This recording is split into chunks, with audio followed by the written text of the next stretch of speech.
Orçamento Geral Estado tinha rua Ronaldo Recém Lima, governo agora continua do desenvolvimento social, econômico, na infraestrutura inclui hadia povo Moris dia.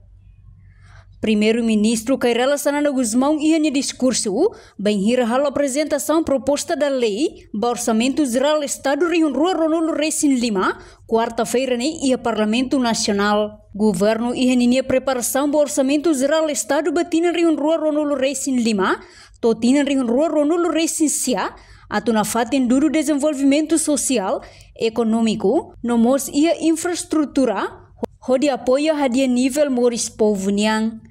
Além de se criamos condição a do povo ida belehetam progresso no alegria, com estabilidade no harmonia e a nível roto. Governo e a preparação orçamentos batina 2025 até 2029, a cara que tudo na fatem desenvolvimento social, econômico, nomos e infraestruturas, onde apoia a nível de vida povonia. E se cria condições a do povo vida dia que temos bela reta, progresso, ou alegria, ou estabilidade, no harmonia e a nível todo. Também, hoje, e de beleza, e é momento crucial para a nação na história. Orçamento Geral do Estado batina em 2025.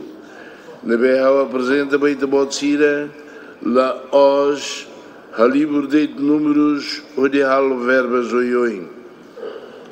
Hoje é de nós, sai nessa declaração de intenções de ideia.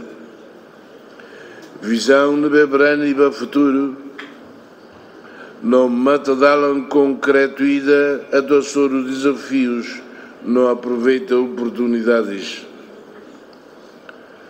Tema, investimento e infraestruturas estratégicas, reforço e a economia na melhoria bem-estar cidadãos cidadania. A cara é tudo contrato social, né? O orçamento total na BA propõe a mútuo 2 bilhões 617 milhões de dólares americanos a mexer a casa a do forraca de nebedia. O dia a dia serviços públicos não é impulsiona crescimento econômico, não haria bases para o futuro no bem próspero. Orçamento irané Halho Hanoi tu garante que cidadãos não cidadãos ruto belehetam benefícios os resultados do crescimento no desenvolvimento da nação nian. Lá areba Fatimoris que ela não lá areba idida que a posição social. Sanana afirma orçamento idane Halho Hanoi ida atu garante katak cidadão roto belehetam benefício os resultado do crescimento e desenvolvimento nação niang la hareba fatin moris kahela fatin no mos la hareba ide ni status social no sefi governo mos husuba deputado no deputada sira atu hamoto hareba esforço governo niang o insamak bele hasai decisão ruma con ba futuro nação niang nebe sustentável. Reportagem Epifânia de Carvalho, Televisão Timor-Post. Atau tem informação atual dia Clio, kita haluha, haneham botão subscribe, like, halo comentário no faixa tutang ba media social hotu.